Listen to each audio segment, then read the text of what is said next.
তাহমিদ শহীদ হওয়ার পরে আমরা দেখতেছি শত শত রিক্সা, হাজার হাজার ছাত্র জনতা আহত হয়ে, গুলিবিদ্ধ হয়ে, হাত পা ভেঙে হসপিটালের দিকে ছুটছে। 24-এর ছাত্র জনতার গণ অভ্যুত্থানে কি ঘটেছিল নরসিংদীতে? যে কোনো স্বৈরাচার আসবে, যে দেশ মানবতার কল্যাণের বিরুদ্ধে কাজ করবে, তাদের বিরুদ্ধে 24 ঘন্টা সারা জীবন আমরা যুদ্ধ ঘোষণা করলাম ইনশাআল্লাহ।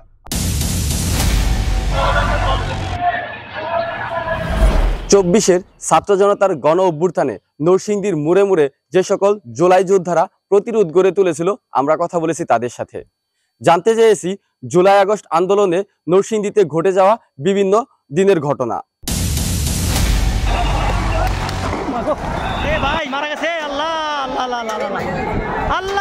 সেই সকল ঘটনা নিয়েই আমাদের আজকের আয়োজন, জুলাই আগস্ট আন্দোলনে রাজপথের স্মৃতিকথা।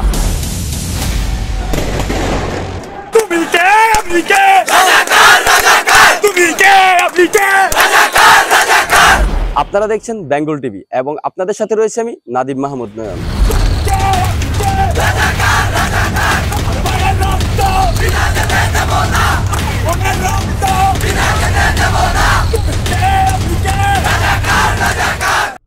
আমরা বিগত 2024 সালের জুলাই বিপ্লবের কথা বলছি, যখন কোটা আন্দোলনের জন্য ছাত্ররা মাঠের পর্যায়ে নামে, তো তখন থেকে আমরা ছাত্রদের পাশে থাকার জন্য আমাদের নেতৃবৃন্দ সবাই আমরা আগ্রহ ছিলাম যে ছাত্রদের দাবির জন্য, যেহেতু আমি একজন ছাত্র নেতা, তো ছাত্রদের পাশে আমরা শুরু থেকেই আমরা ছাত্রদের জন্য পানি, বিস্কিট, কেক বা যেগুলো লাগে তাদের পাশে থাকা। তারা তো ছোট ছেলে, সবাই তো নেতৃত্বটা বুঝতে পারে না কিভাবে আন্দোলনটা করবে, তো আমরা পাশে ছিলাম। তো ধীরে ধীরে আস্তে আস্তে আন্দোলনটা যখন বেগবান হচ্ছে, আন্দোলনটা বেড়ে উঠছে, আস্তে আস্তে আমরা দেখতে পাচ্ছি ছাত্র জনতা বৃদ্ধি পাচ্ছে, আহত হচ্ছে। আমাদেরও আস্তে আস্তে রাজপথে আমারও আস্তে আস্তে সক্রিয় হতে শুরু করি। তার মধ্যে 18 জুলাই যখন আমাদের নরসিংদী তাহমিদ চত্বরে আমাদের ছোট ভাই তাহমিদ শহীদ হয়, তাহমিদ শহীদ হওয়ার পরে আমরা দেখতেছি শত শত রিক্সা, হাজার হাজার ছাত্র জনতা আহত হয়ে, গুলিবিদ্ধ হয়ে, হাত পা ভেঙে হসপিটালের দিকে ছুটছে। মানে হসপিটালও চিকিৎসা দেওয়ার সুযোগ হচ্ছে না, যেহেতু আমাদের বাড়ি জেলখানা মোড়ের খুব নিকট, তাহমিদ চত্বরের পাশেই, সেহেতু আমরা নরসিংদী জেলা হসপিটালের পাশে, যেহেতু চিকিৎসার জন্য আমরা এলাকাবাসী, আমাদের বন্ধু বান্ধব যারা আছে সবাই চলে যায় হসপিটালে গিয়ে দেখি গুলিবিদ্ধ হয়ে আসছে। আসলে ওই গুলিবিদ্ধ অবস্থায় দেখে যে নিষ্পাপ ছেলেরা, তাদের গুলিবিদ্ধ দেখে, তাদের আহত অবস্থা দেখে নিজেকে মানাতে পারতেছিলাম না। তখন সবাই মিলে তাদের চিকিৎসার জন্য নিজেরা সহযোগিতা করি, যেহেতু হাজার হাজার শত শত আহতরা আসছে, হসপিটালও চিকিৎসা ব্যাকআপ দেওয়া কষ্ট হয়ে যাচ্ছে। তখন আমরা স্থানীয়রা আশপাশে প্রাইভেট হসপিটাল থেকে নার্স এনে, ব্রাদার এনে, তাদেরকে এনে আমরা সহযোগিতা করে সেই জিনিসটুকুলো আস্তে আস্তে কন্ট্রোল করি।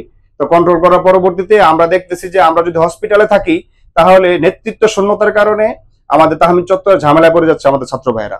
তখন আমরা 19 জুলাই আবার মাঠ পর্যায়ে আমরা প্রস্তুত হই, খাবার টাবার সবকিছু নিয়ে আমরা লোকজন নিয়ে ওই জায়গাতে চলে যাই। গিয়ে দেখতেছি যে পুলিশ অনবরত গুলি ছুটছে, টিয়ার শেল নিক্ষেপ করছে, ছাত্ররা কোথাও দাঁড়াতে পারছে না, এবং ছাত্ররা হচ্ছে কেউ অনেক আবেগ দিয়ে তারা মাঠে গেছে, তারা দেশের রক্ষায়, জাতির রক্ষায় একটা পর্যায়ে তারা আবেগ আপ্লুত হয়ে দেখছি ছাত্ররা গিয়ে একের পর এক আহত হচ্ছে। তখন আমরা গিয়ে তাদেরকে কন্ট্রোল করার জন্য তাদেরকে নেতৃত্ব দিচ্ছি, কৌশল শেখাচ্ছি যে তোমরা এইভাবে করো, এইদিকে থাকো, এইভাবে করা যায়। তারপর আবার হচ্ছে জেলখানার ভিতর থেকে ওই দিন গুলি ছুড়েছিল ছাত্রদের উপর। জেলখানার ভিতর থেকে যখন জেল পুলিশ আপনার গুলি ছুড়ে, তখন ছাত্ররা আসলে ক্ষিপ্ত হয়ে তখন আর তাদেরকে কন্ট্রোল করা যায়নি, তারা গিয়ে জেলখানার গেট ভাঙলো, জেলখানার ভিতরে ভাঙচুর করলো। সেখান থেকে আস্তে আস্তে মনে করেন আন্দোলনটা আরো বেগবান হলো, জেলা পরিষদের সামনে আন্দোলনটা বড় হয়ে গেল। পুলিশ প্রশাসনের গুলি টুলি করে, আবার ড্রোন, একটু বড় ড্রোন আসতেছে, মানে একটা আতঙ্ক, মনে হচ্ছে যুদ্ধের ময়দান। এখানে মানে মানুষের মধ্যে এরকম একটা পরিস্থিতি তৈরি হয়েছে যে মানে আসলে আমার কেউ এখানে বেঁচে থাকার জন্য আসেই নেই মনে হচ্ছে, এরকম ভাবে ছাত্রদের উৎফুল্ল। এবং সাধারণ রিক্সা চালককে জিজ্ঞাসা, রিক্সা চালক এখানে চলে আসছে, ভাই আপনি কেন আসছেন? আপনি তো ভাই ছাত্র না। আমরা যখন প্রশ্ন করি যে আপনি, আপনার ভাই বলছেন ভাই এলাকার পরিচিত রংপুর বা বিভিন্ন জায়গা থেকে যায় রিক্সা চালকরা এখানে আসছে, ভাই আপনি আসছেন? ও ভাই মনটারে মানাইতে পারতাছি না, আমার ছেলের মতো সন্তানের মতো ছোট ছোট বাচ্চারা এভাবে আহত হচ্ছে, নিহত হচ্ছে, মনটাকে মানাইতে পারতেছি না, আজকে থেকে রিক্সা চালানো বন্ধ। বাসের অনেক ড্রাইভারদেরকে আমি দেখছি তারা বলতেছে বাস চালানো বন্ধ, এই সরকারকে হটাতেই হবে, কারণ আমার নিষ্পাপ বাচ্চাদেরকে মারতেছে, চাল ডালের অভাবে আমরা খেতে পারছি না, চলতে পারছি না। এর মধ্যে আমাদের আমরা দেখতে পাচ্ছি আমাদের তারেক রহমান, আমাদের আগামী রাষ্ট্রনায়ক তারেক রহমান, তিনিও আমাদেরকে প্রস্তুত থাকতে বলছেন, মাঠে থাকার কথা বলতেছেন বারবার। আমরা দেখতেছি, আহ্বান করতেছি ছাত্রদের পাশে থাকার জন্য। বিশেষ করে আমাদের নরসিংদী জেলার গর্ব নরসিংদী জেলা বিএনপির বিপ্লবী সভাপতি জনাব খায়রুল কবির খোকন ভাই, তিনি আমাদেরকে যখন আদেশ করলেন ছাত্রদের পাশে তোমরা সর্বস্ব নিয়ে থাকো, হ্যাঁ তাদের পাশে থাকো, তাদেরকে যেই কোনো ভাবে হোক তাদেরকে নিরাপদে রাখো, আর একটা ছাত্র যত নরসিংদীতে শহীদ না হয় সে সুযোগ সেই ব্যবস্থা আমাদেরকে যখন দায়িত্ব দেওয়া হয়, তখন আমাদের আব্দুর রউফ ফকির রনি ভাই, যিনি বর্তমান জেলা বিএনপির গণশিক্ষা বিষয়ক সম্পাদক, তিনি আমাদেরকে ফুল নির্দেশনা দেন।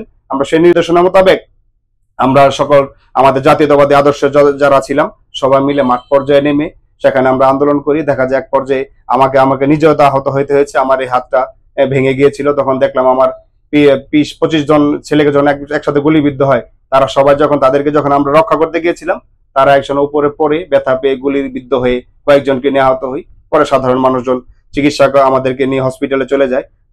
তারপরও আমরা কি হাল ছাড়িনি, শেষ পর্যন্ত 5ই আগস্ট পর্যন্ত আমরা নরসিংদীবাসী, নরসিংদীর আপামর জনতা এই স্বৈরাচারিণী ফ্যাসিস্ট শেখ হাসিনার বিরুদ্ধে আন্দোলন করে তাকে এই দেশ থেকে বিতাড়িত করেই আমরা মাঠ থেকে উঠেছি। ইনশাআল্লাহ আগামীতেও যে কোনো ফ্যাসিস্ট আসবে, যে কোনো স্বৈরাচার আসবে, যে দেশ মানবতার কল্যাণের বিরুদ্ধে কাজ করবে, তাদের বিরুদ্ধে 24 ঘন্টা সারা জীবন আমরা যুদ্ধ ঘোষণা করলাম ইনশাআল্লাহ। জুলাই আগস্ট শুধুমাত্র একটি আবেগ নয়, এটি পরাধীনতার শৃঙ্খল থেকে বেরিয়ে এসে নতুন একটি বাংলাদেশ গড়ে তোলার প্রত্যয়। সেই প্রত্যয়কে সামনে রেখে আমরা বেঙ্গল টিভি নিয়মিত কাজ করে যাব। এরকম ভিডিওগুলো নিয়মিত পেতে বেঙ্গল টিভির ইউটিউব চ্যানেলটি সাবস্ক্রাইব করুন, ফেসবুক পেজটি ফলো করুন।